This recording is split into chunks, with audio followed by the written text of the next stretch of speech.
Okay. Good evening and welcome to the February 27th Environmental Advisory Council meeting.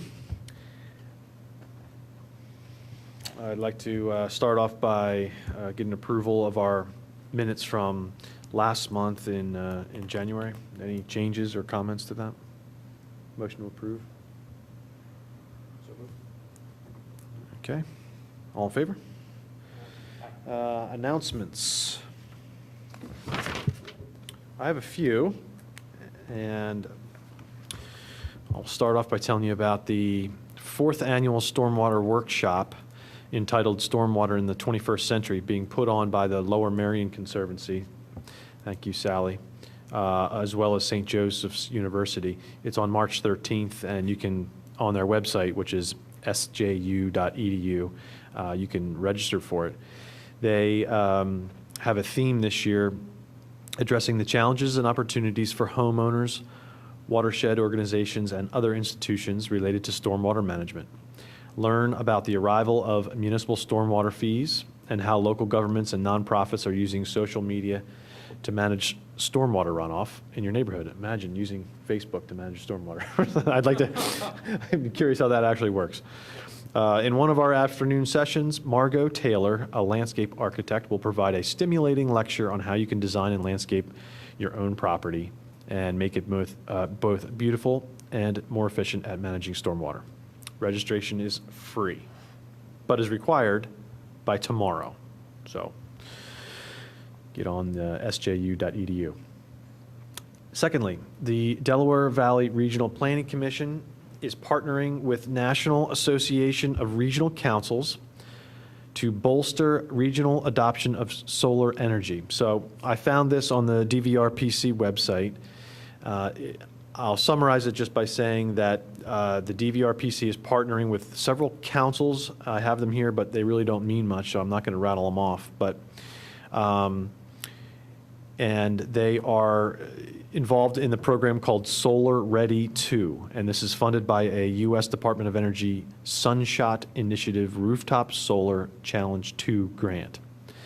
So the idea of this is that the DVRPC is going to be working with municipalities in PA and New Jersey to understand and implement solar photovoltaic BMP, best management practices, to help reduce the soft costs associated with solar installation, which they say can come up to, which can account for up to 40% of the total cost to install on a small, like a residential project.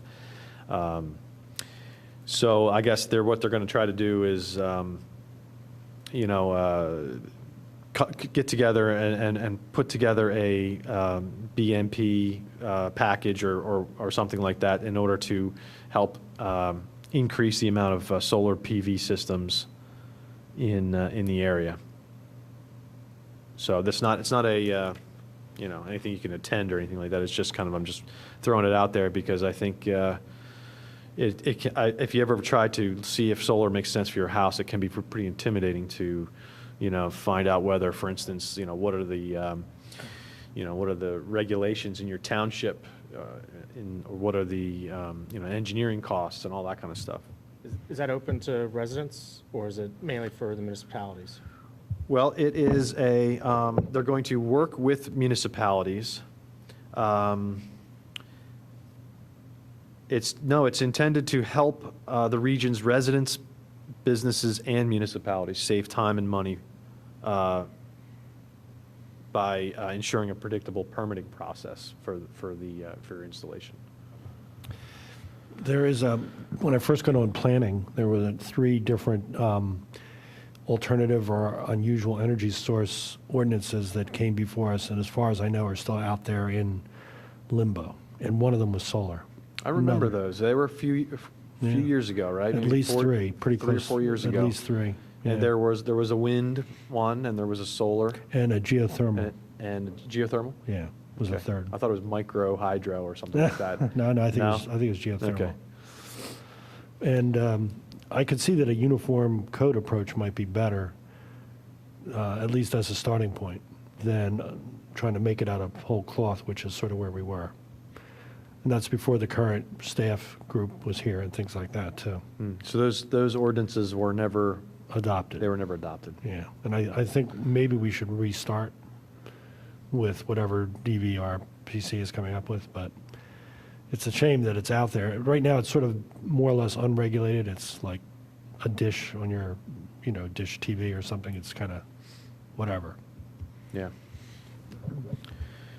Thirdly, I'd like to announce something being put on by, well, I should say, it's called The Wow in Your Garden. I found this on the Radnor website.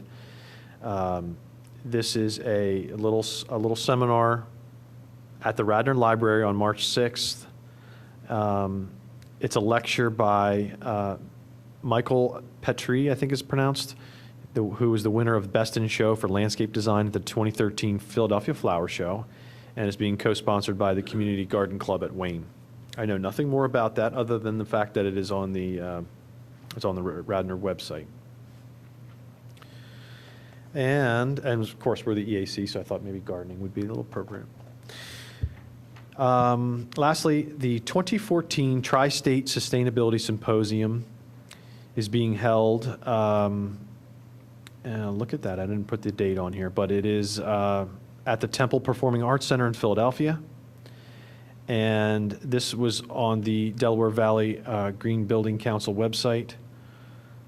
And it's said that it's in its fourth year, and it brings together industry, university, and community leaders to share best practices, ask challenging questions, and provide cutting-edge information about sustainability in the tri-state region. This event, being held at Temple University, will draw over 800 attendees and will feature sessions covering diverse topics such as green technology, business and sustainability, commercial real estate owners and tenants, renewable energy, LEED, and more.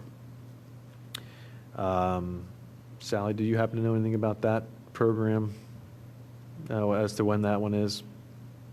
And do you know anything about that? About the symposium, yeah, it's March 7, and it's all day long at Temple, starts at 8 in the morning and goes till 3:30. 4:30, I think. Yeah.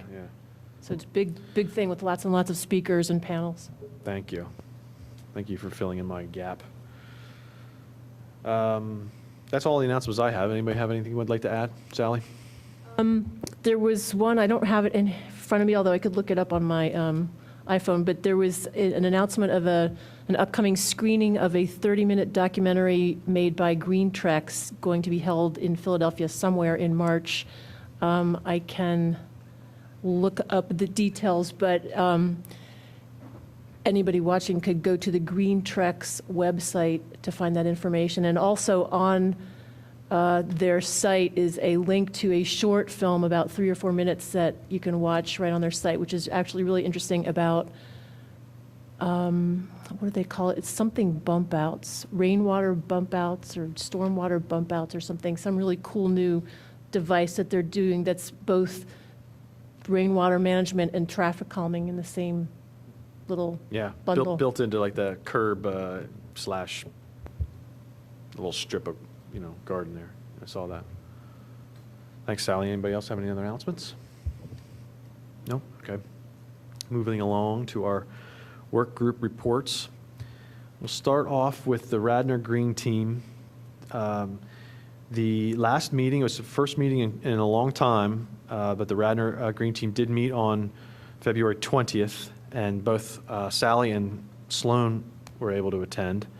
And so since Sloan's not here, Sally, would you mind giving us a overview on how things went there? Sure. Thanks. I'll just run down the list of action items. There was no news on self-funding green projects. That was not a priority for last year and hasn't really come under discussion. Streetlight LED conversion and traffic signal LED conversion. You probably know more about that than I do. All I can say is I sent a couple articles to Paul that I had run across, but you may know more than I do about those two items. I can tell you that I haven't done anything. I haven't done anything with that and Paul in a long time. So we'll have to make some contact there again.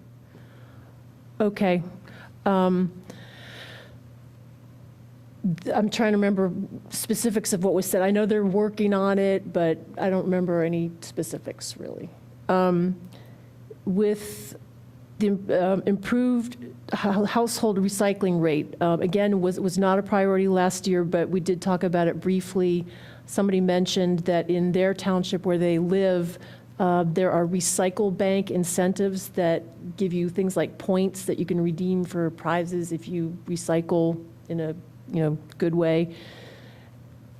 And we were also talking about if Radnor could find out what is the actual percentage of stuff that gets picked up that is actually recycled by whoever ends up with it at the very end. And apparently, when you commingle stuff, you get more people to recycle, but it's somewhat less valuable because of the way that the items are combined. We spoke also briefly about improving yard waste recycling. Again, that was not a priority last year. There was just a brief discussion about maybe trying out a half-day Saturday drop-off possibility for people to take their yard waste if they were not inclined to leave it out at their own home.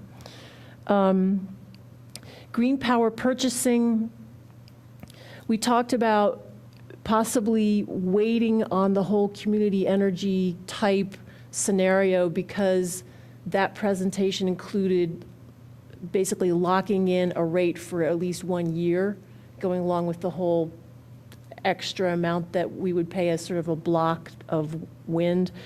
So since that would entail a year, and since nobody really knows what's going on with the township's various buildings, we're all thinking maybe it's not the time to lock into something that would take a year.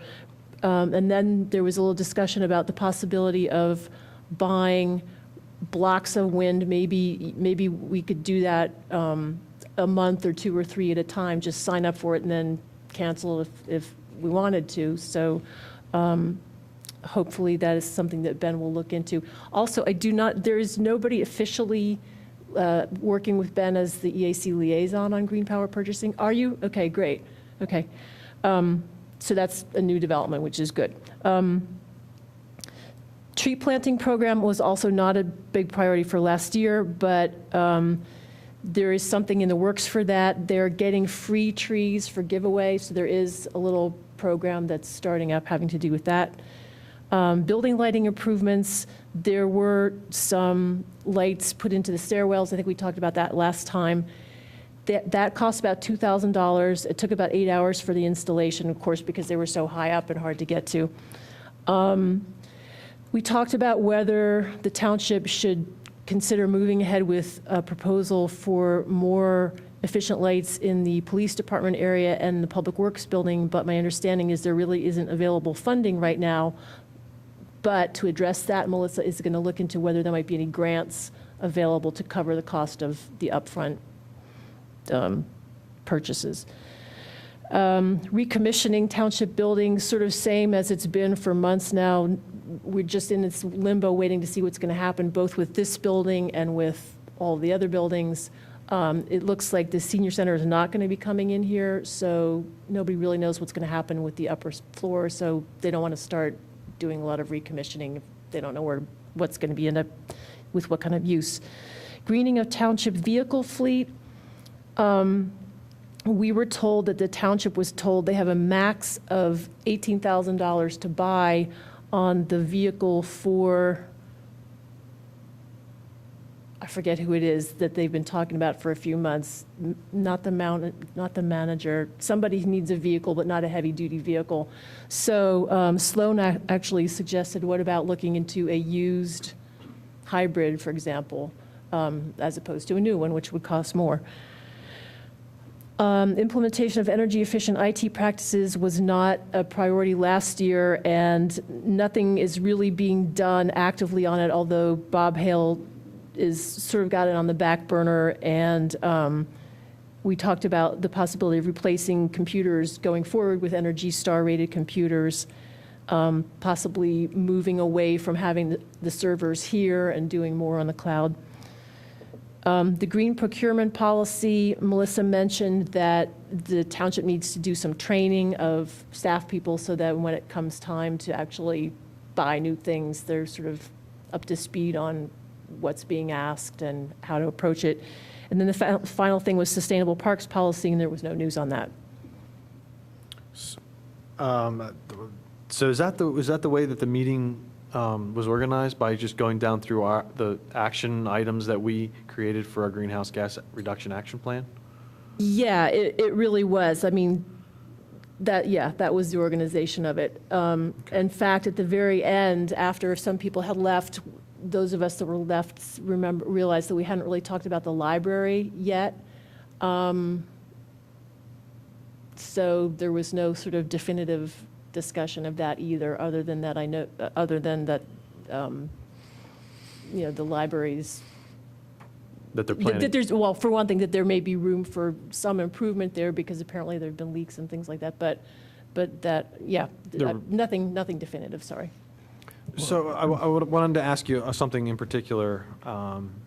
Two things that jumped out at me was the vehicle, that they have a budget for a vehicle. Do they have a timeline for the purchase of that vehicle?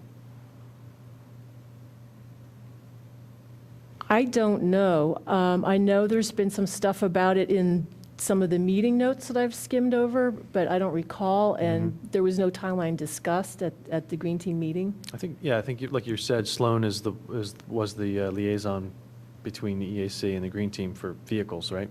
Is that what we had in the past? So Yes. We'll have to ask Sloan if he can follow up on that. I mean, it'd be great if. Yeah, I think what normally happens is, and I don't even really know how that normally works, but generally, when I've been to some Board of Commissioners meetings, it seems like they come in front of them and they say, well, they on their agenda, they'll say, we have a vehicle, we're going to purchase, all in favor, aye, and it's done. It'd be interesting if we could have maybe some options, okay, here's vehicle 1, here's vehicle 2. Yeah, when we describe, I think when they described that process before, they basically have a catalog that they can kind of choose from. I thought there was some.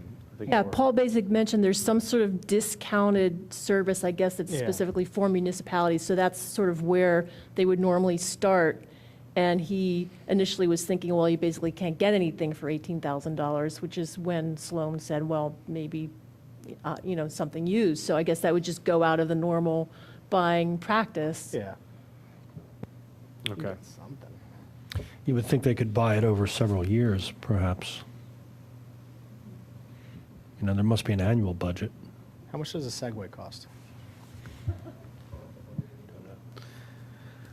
Well, that's a lot to take in, but thanks for the update.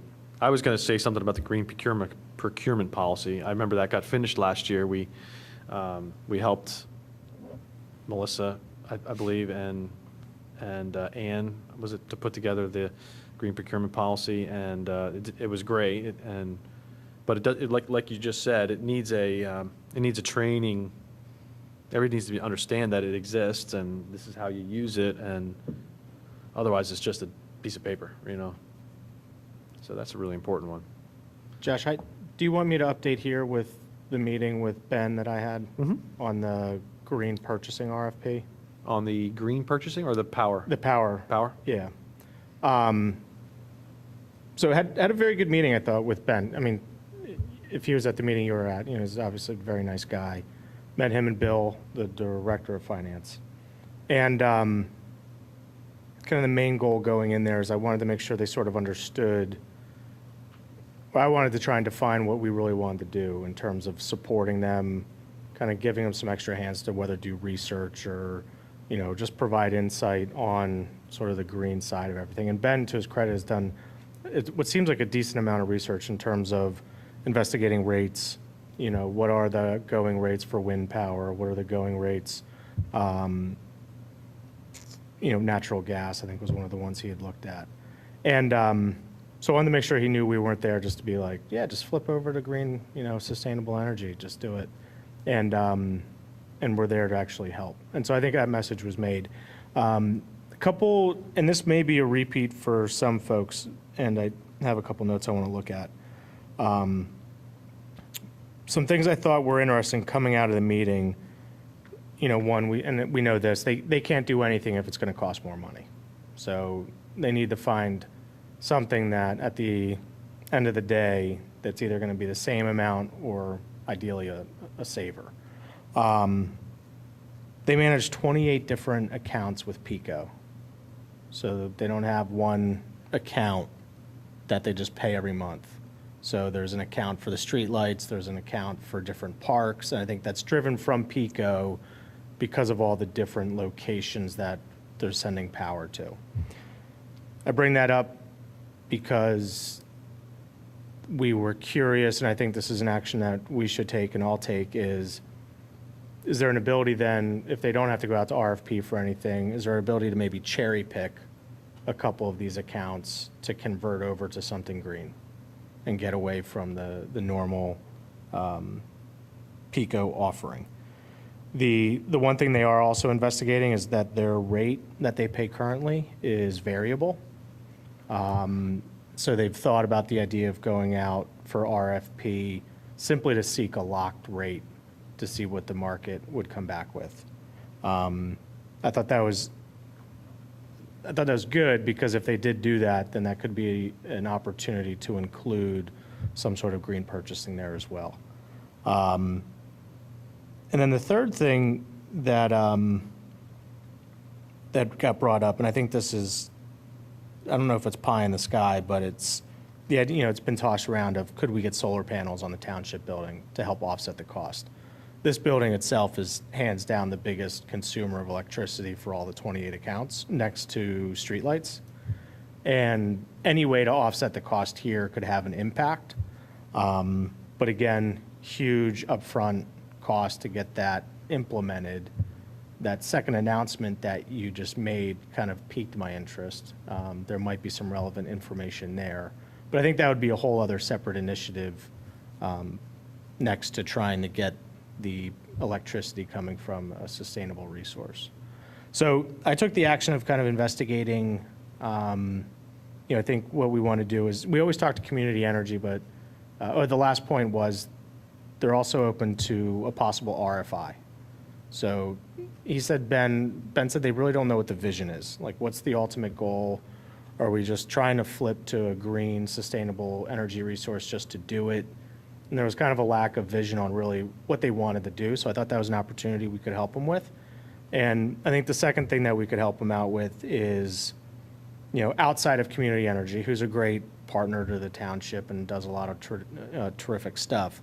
What else is going on out there? Is it even conceivable that we could get competitive rates coming from wind or a renewable resource?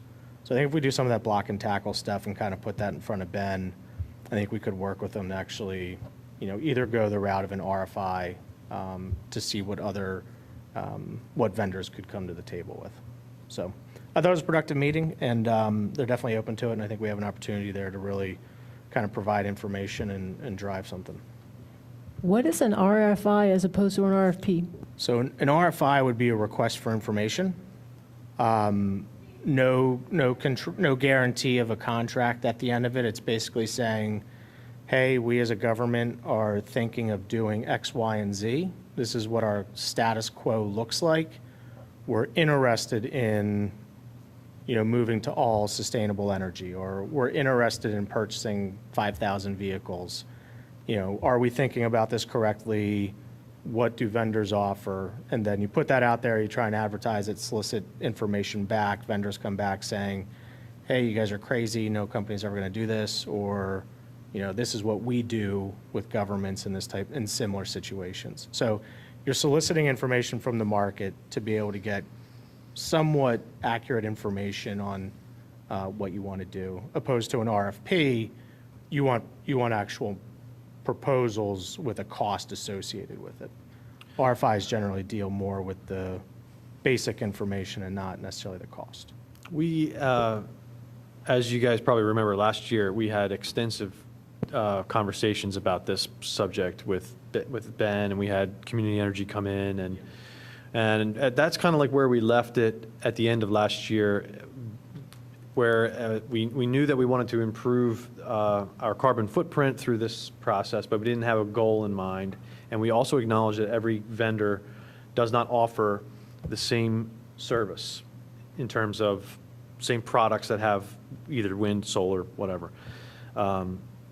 So I think it is important for this process to move forward that they have some sort of a vision or some sort of a goal. One of the parts of our greenhouse gas reduction action process, I should say, is setting a goal towards greenhouse gas emission reductions. We've never formally done that. It was something we were going to set after we made the goal, we were going to see how much was actually achievable. But for this particular item, which is the biggest opportunity for this township to reduce greenhouse gas emissions, maybe it would help if we, as an EAC, came up with a goal just for the power purchasing. Yeah, and that was whether it be a greenhouse gas reduction goal, whether it be X% of The wind, accounts or- solar, I'm not sure, but it does seem like we've thrown it out there as a vague goal, but we've never really pinpointed what they should And we- do. and we it spoke is- of- It is getting a little bit frustrating here that we've been talking about this for so long, and they're still just buying Pico power, On a variable which is rate. the default position. Yeah, And we know that there's green options out there that are the same price as Pico Power. We had Community Energy come in and tell us about their product that was exactly the same as Pico Power price-wise, but it had a green component to it. So if we can maybe talk about it over the next month by email to come up with some sort of a way forward and to help you, to help Steve and Ben through this. well, I think that's it'd what be I great. think, we spoke, that's one of the things that we spoke about was, we didn't want to give the impression that we were trying to get them to do everything in one foul swoop. That even doing a little bit to start, I would think is a tremendous win, because it's a step in the right direction. And I think that's probably been a big reason why this hasn't moved forward, is because it's like, all right, like, great, we're going to switch. There hasn't been a very definitive thing to focus on. So yeah, I think you hit the nail on the head, and I think we need to document what we know. What are the resources for the township? Where are the rates that we know about that are competitive, if not less expensive? And we need to force feed that to them. I have two questions. One is, I know that for homeowners, you can easily go to PA Power Switch and one or two other websites, and you can just easily look up and see what all your choices are, what the mixes are. I couldn't do that on behalf of the township because it's a different kind of purchaser, but can the township do the same thing? We spoke about that, and I'm unsure. I don't think so, but I'm unsure. What we do know is you can't call Pico. They won't work with you to find. They can't just, through the existing contract that they use with Pico, they can't convert any of those accounts through like a solar or wind offering. I had a question about solar panels on the township building. In the news over the last year or two, I keep reading about companies they keep the tax write-off or credits and lease the system to you, and you agree to purchase the power. So that could be a potential no-cost structure. Township, being a not-for-profit entity, doesn't have write-offs anyway, so it isn't giving up something of value. That would be a way to do a green power thing without necessarily incurring a cost, perhaps, if that exists out there. Okay, well, thanks, guys. I have Okay. one other Skip. idea Skip. that, we're doing these things with the MUST ordinance, biomed and all. And one of the components of that is substantial traffic improvements. So maybe the EAC could convey a recommendation to either the commissioners or the planning that when new signalizations go in, that they're LED. I mean, maybe that happens anyway. I think that happens anyway. Okay. Yeah, I do. I don't think they sell the old style anymore, but good point, though. Just a couple more points about the green power. At least one of the well-known companies that does what Skip was just talking about is called Solar City. You may have already heard of them. Ben might have run across them, but that's definitely one of those companies that does they pay for the whole installation, they own it, you commit to buy power through them. Of course, that might not work if there's the whole question about how, the township building itself and entering into a long-term contract. But anyway, that's one company. But the issue of the township can't pay any more for green power, is that a temporary situation? Because I understand there's some sort of freeze on because of all the expenses with this winter, or is that just like a policy matter? I mean, I'm not the official word on that one, but I think it's tough to get approval to do anything that's going to cost more than the status quo. Or at least it requires approval to spend more money. Yeah. To spend less money, maybe it's, you can do something without the full process, maybe. I don't know. Speaking out of turn, frankly. I don't I don't know what you're saying.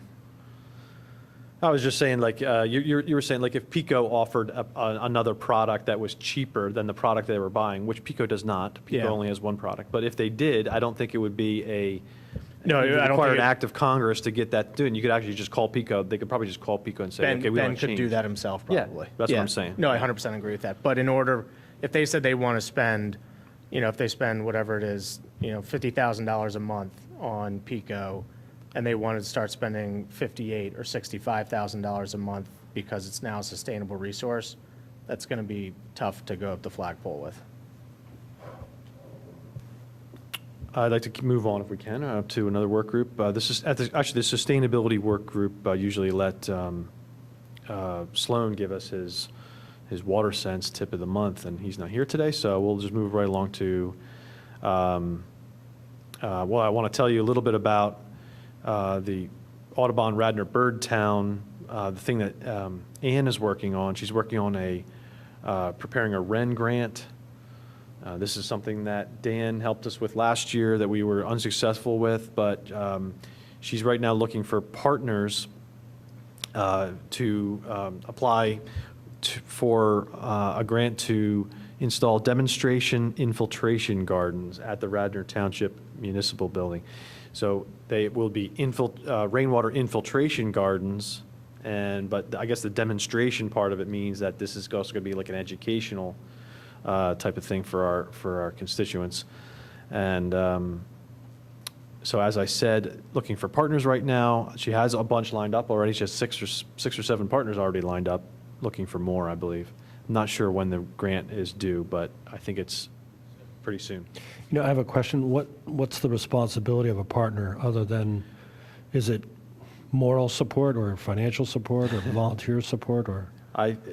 Good question. I saw in an email that went around that the partners could be people who just were willing to help advertise, like put signs up, also could be physical help where they're installing the gardens, planting the plants. I know she has a Boy Scout troop that she's looking to partner with. I assume that means that the Boy Scouts would actually come and help plant the plants. But I didn't see a financial part of it, so I'm not sure she's looking for financial partners, but I'm sure money would be welcome. I don't doubt that. But it's not just like, yes, we agree, or we co-sponsor with you this application. I think a little bit more than that. Okay. I think, yeah. A couple of people have asked. Oh, yeah?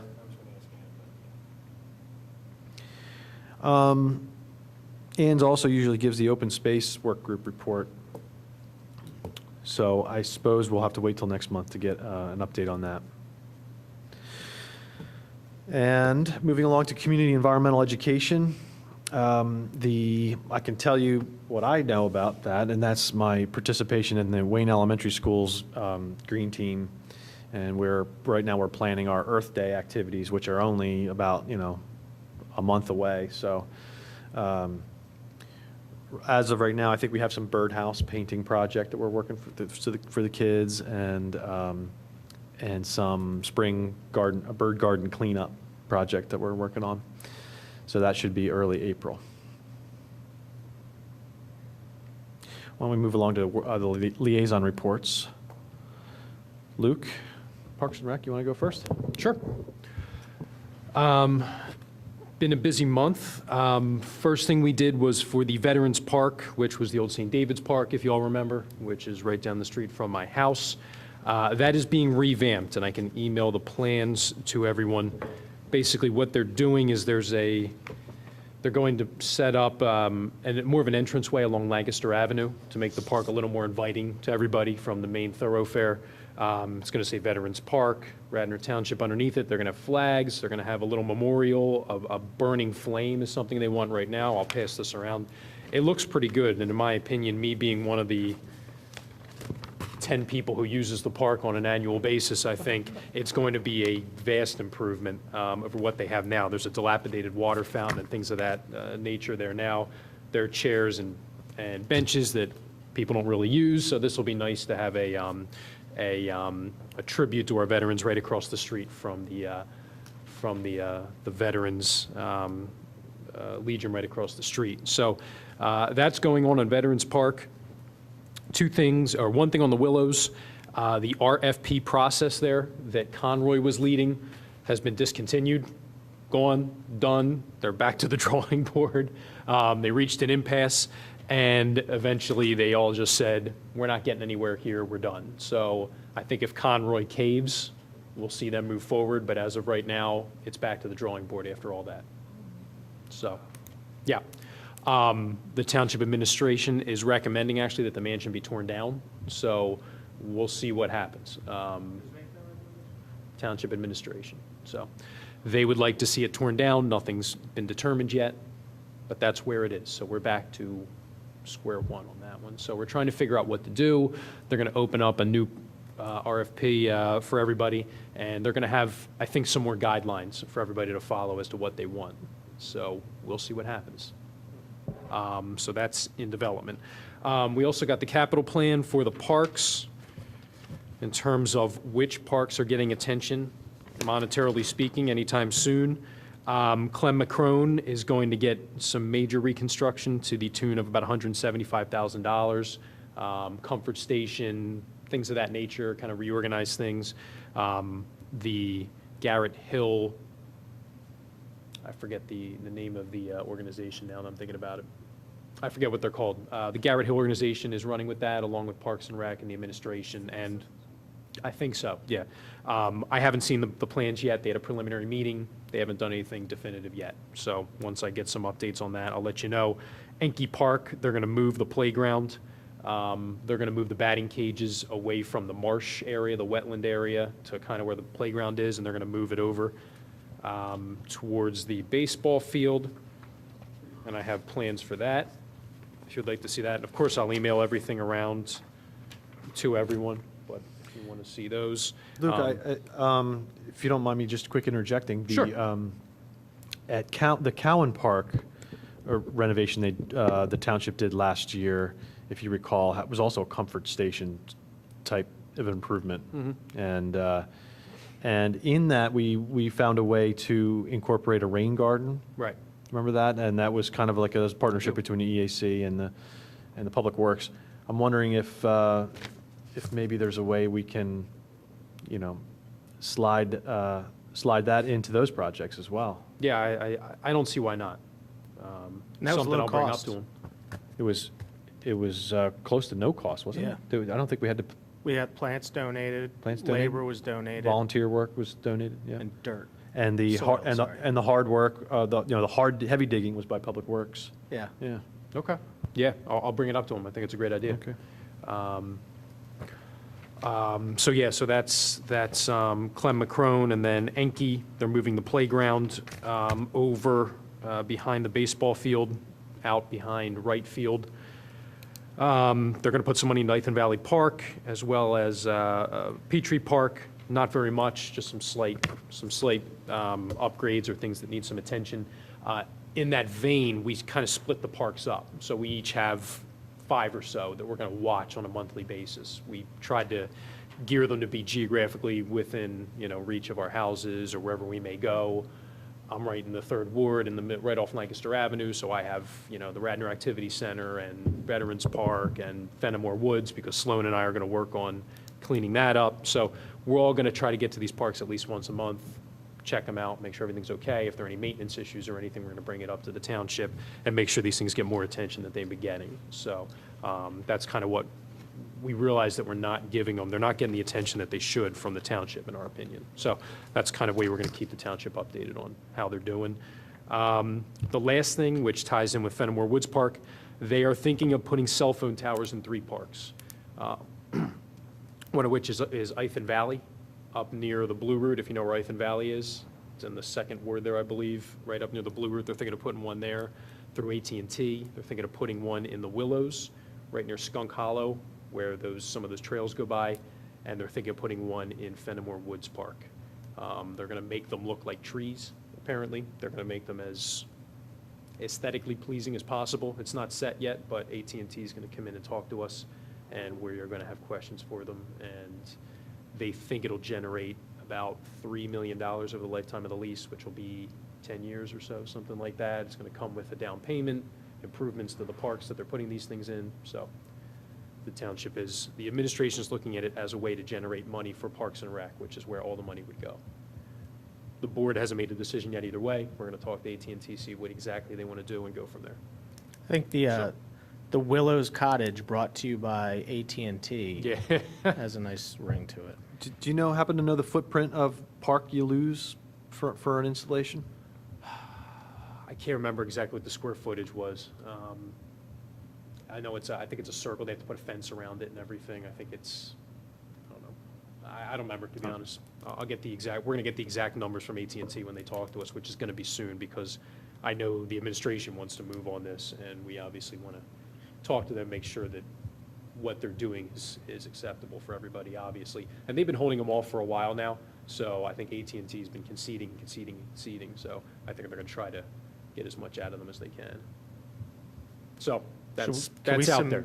Can we submit a list of questions? I mean, I don't Sure. know the first environmental thing about impact from a cell phone tower, but there's got to be some concern.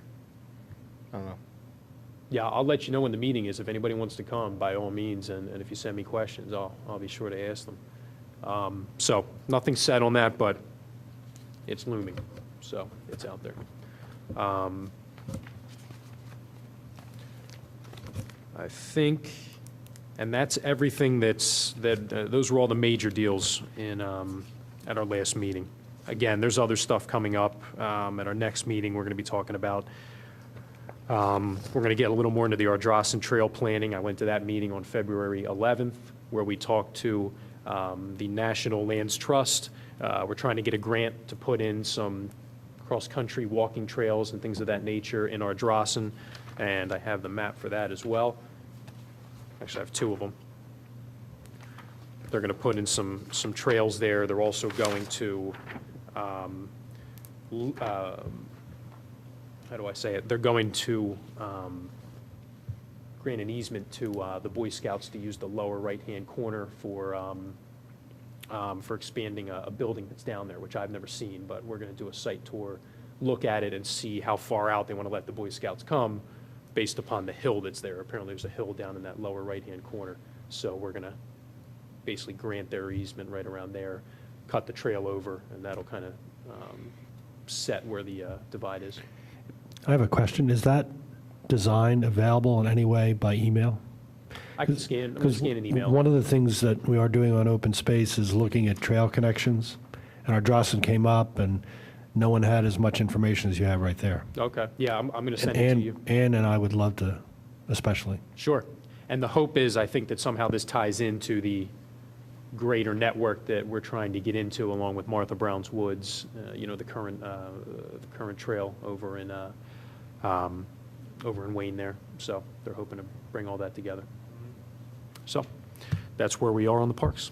Question about the Willows. Is the Harb or any other historic body in the township weighing in on this? Not that I know of right now. Yeah, Harb is, I don't think has any relevance that far out. Yeah, I think they're only in the historic district. Is that right? Yeah, I mean, we'll see. I mean, once they start the process over, I'd imagine at some point they're going to be involved. I mean, they were talking about the historic ramifications or the historic requirements or whatever there may be, but I didn't hear anything about Harb yet, at least at our meeting. But I'll ask. Well, that was a great update. Yeah, there's shocking. a lot going on. A lot oh, yeah, going on. a lot going on. That's for sure. So something to think about. And obviously, if there are any concerns anybody has, which I'm sure there will be, think about it, let me know, and I'm happy to bring it up to any of these third parties that are coming in, or the rest of the board, the township administration, whoever it may be. How about AT&T puts in rain gardens next to each one of their There you go. impervious cell phone tower pads? There's my idea. There you go. Well, under the new stormwater, I mean, they should be doing something no matter what. Some mitigation for the, Yeah. Well, even under the old ordinance, but now especially. And theoretically, in a perfect world, they'd treat it like meadow because probably that's where it's going. Well, thank you, Luke. Sure. Skip, you want to go right into planning? I'll just remind everybody that Skip sent us the draft must ordinance back on January 25th, along with a lot of supporting documentation. I must say I did not go over the must ordinance very thoroughly, although I did skim it, and there's a lot of stuff in there. And so give us an update. Well, we actually have not, again, seen it because it went to the commissioners. And if there's one takeaway for you from the commissioners meeting, although, maybe you've all heard it or seen it, one of the major issues is what is the buildable space for biomed.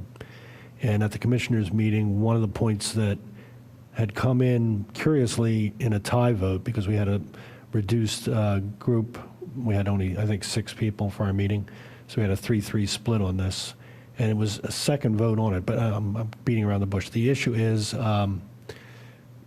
the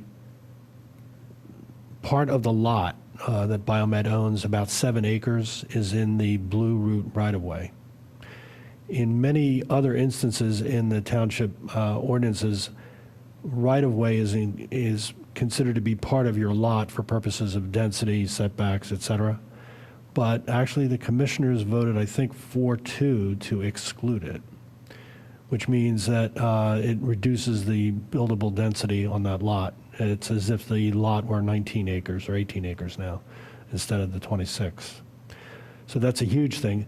And actually, some of the commissioners, especially Commissioner Booker, wanted to see it again before it came back to us. So it's not going to be before us, as far as I know, on Monday. We're going to be working on Villanova. And we were supposed to have a meeting on Villanova, and we had a procedural issue that canceled the meeting like 4 hours before the meeting was supposed to happen about 2 weeks ago. And then another meeting, of course, we lost because of the weather. But so not a lot has been done. I can tell you that Coos Corner up by Lancaster and Old Eagle is going to be torn down and replaced with a new restaurant. That was one of the things we dealt with. The whole, you mean No, the just strip or just the Coos? Just the Coos. Wow. No. I mean, that's, New parking, and, the That's big owner of that news. property owns a lot of the property around there. he owns the parking lot next door, is that right? No, he also. Surface lot? He owns, it's very bizarre. He doesn't own the whole strip. He lets the people that own those properties use the parking that he owns. And he's going to renovate all the parking, bring it up pretty close to code. And he also owns like that Spa 3000 and the restaurant there. So he's been active in real estate in the township for a long time. I regret I forgot his name off the cuff here, but no. So that's going away, and some modern, healthy restaurant is coming there. But it hasn't been open in a while, so you're not missing anything. Maybe. Thanks, Skip. Any old business? Or new business? So I introduced to you guys earlier Liesl Schwartz.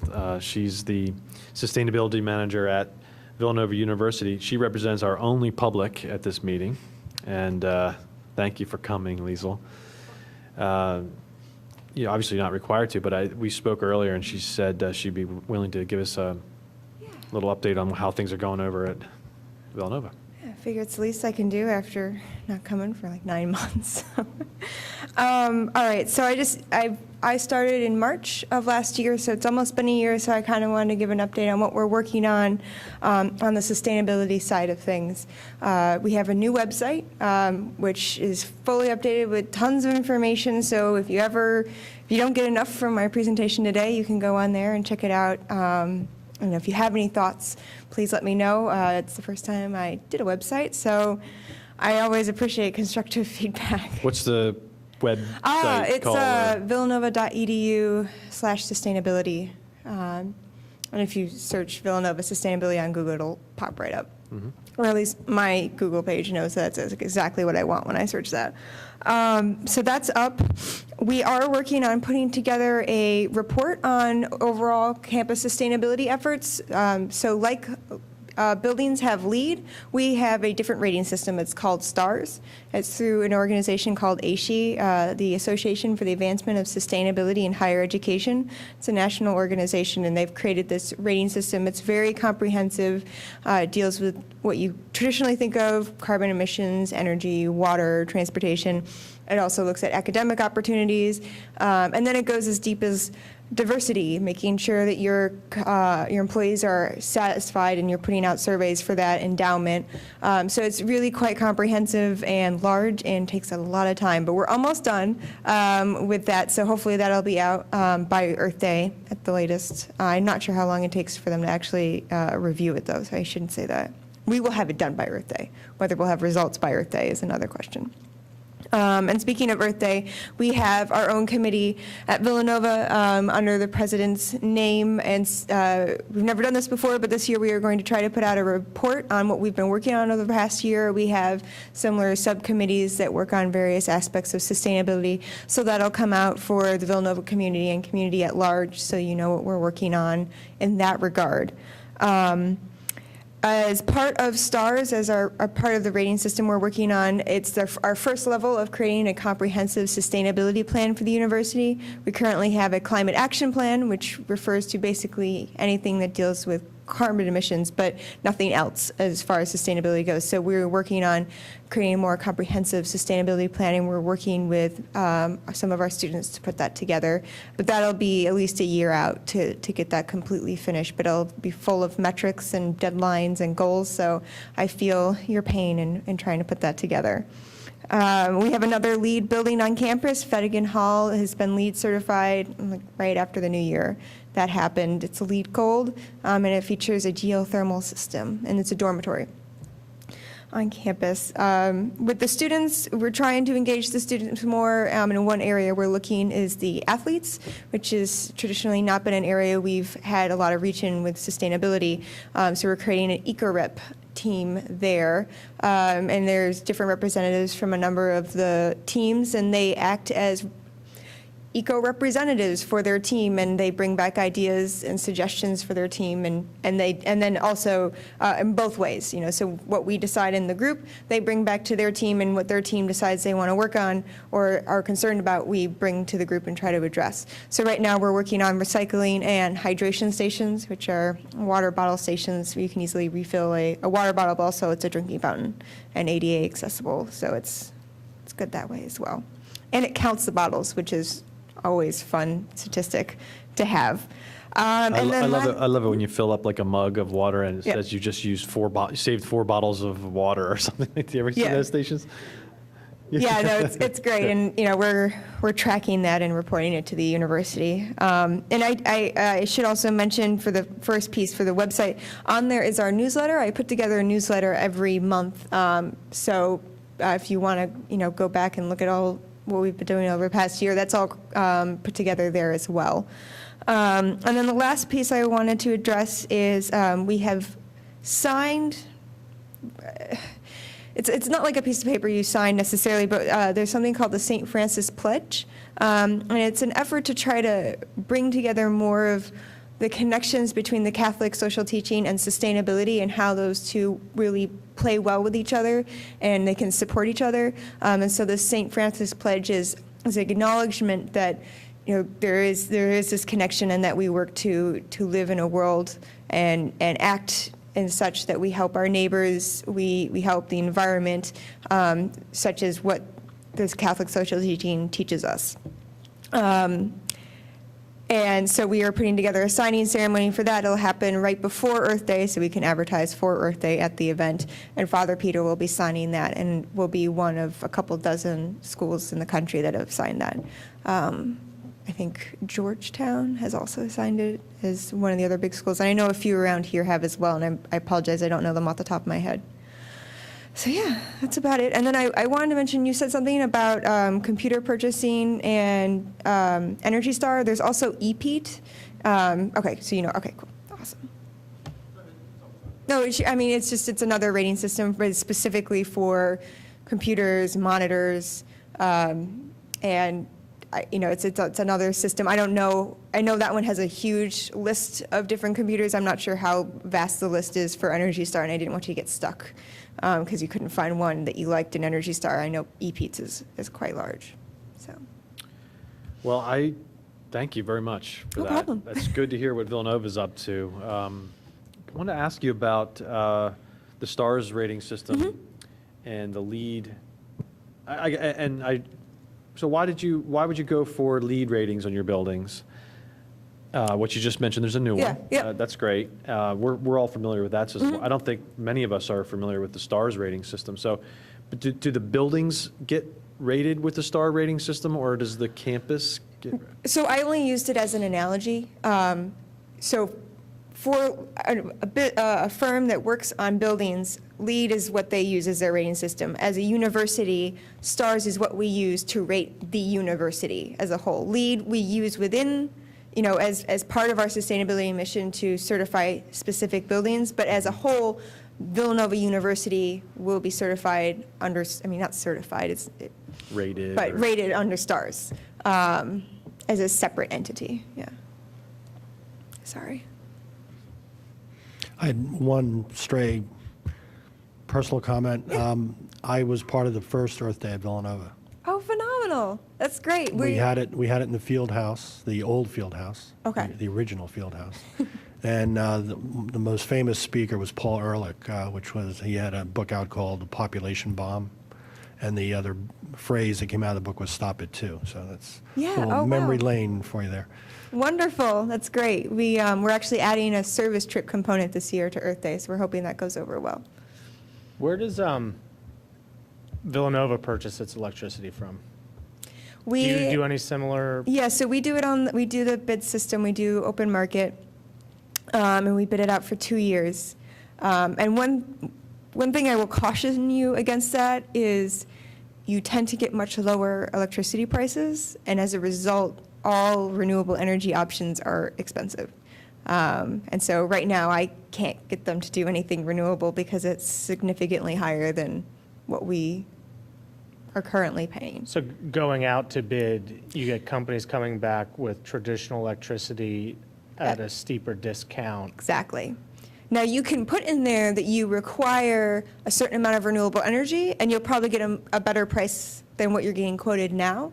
But as soon as they discover that they can get traditional energy cheaper, you might have a bit of it's become very difficult to do any renewable energy projects on campus because the ROI is not there. That is really important to understand what she's saying there, because we're in a position now where we're paying just about the most you can pay for standard power through PICO.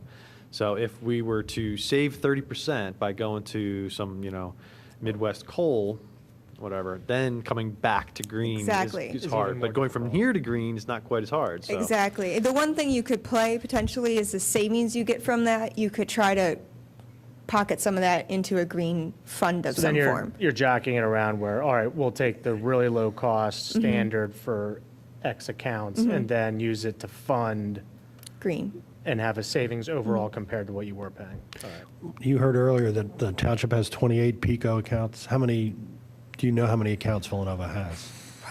It depends on what you count as Villanova. Oh. So the main campus, so we have one large meter for most of campus. West and South have their own meter. And then, all the little houses on Lancaster, I mean, those were purchased independently, so they have their own. So our billing system is about as crazy. To get this optimal price, did you have to commit to put all the accounts in this basket? That's a great question. I think we do. I'm not sure, like, some of the houses we own that we rent to professors, I'm not sure if those are on that or not, because they might not be considered commercial, and so they might, I have no idea how that system works. I'm pretty sure, I would venture to guess that the our conference center is on that group as well, but I'm not sure. I apologize. The university have any solar panels? We have a tiny amount of solar panels that are used for educational purposes only. Apparently, when we put them in, we gave up the rights to claim the recs on them, the credits. So we can't even claim it as renewable energy on campus. Not that it would really. Doesn't power a small house, let's put it that way. And that's why, like, if you're looking at doing solar panels on this roof and you can get away with it as far as cost goes, I wouldn't worry about how this building is going to function as far as like how much energy, because you're not going to be able to produce enough on this roof to power the whole building now as it is, let alone if you add. So that wouldn't it's just the cost that would be a concern for that particular piece. So. I'm interested in your sustainability action plan that you're working on. That's great. And we've incorporated some sustainability elements into our greenhouse gas reduction action plan, but it's not just, straight up sustainability action plan. So Right. what stage are you in with that? Are you like early stages? Benchmarking. So STARS is our benchmarking stage. So we know where we are. We know where we are compared. And the beauty is we can compare ourselves to other institutions through this rating system. So we can kind of see, all right, well, we're doing well here. We're not doing well there. We can kind of give ourselves a gauge of where we want to improve on and where we want to push. So yeah, that's where we are right now. It's a hard, painful process because there's so many different elements that contribute to sustainability. It's not like it's just my office. I mean, I don't even have an office. It's not just my office. It's everything, and everyone pretty much. And they all don't like me right now because I'm sending them lots of emails for information. Do you find that there are huge gaps in the data right now? Is that one of the challenges? As a university, we're pretty good at collecting a lot of data. So I haven't had too much. The hard part is when you go backwards to get data. A lot of times they want you to benchmark current data with previous data, especially like energy, water, and that's been the hard part. Now it's all digitized, but 5 years ago it wasn't, so we had to go back to old bills, and that's where having students easily at hand are helpful. So. We had a Villanova student benchmark our electric and energy usage from 5 years prior to that. Yeah. So we know about using It's painful. cheap labor. Yeah, yep, yeah, exactly. So I hate to be rude, but I have to go catch a train or else I have to wait another hour. So I'm gonna leave. But it was great seeing you all. I will try to come again, not in 9 months, sooner than that. Okay. And stay warm. Thank you, Liesl. And I'm going to distribute your email Yes, to please everybody do. here. So if And if you go onto the website, if you can't find the email later or whatever, my email is plastered all over that website. So, which is great for energy companies that like to call me all the time. So, all right, thanks again, thank Liesl. you. Okay, well, that's the end of our meeting. We'll adjourn. Thanks.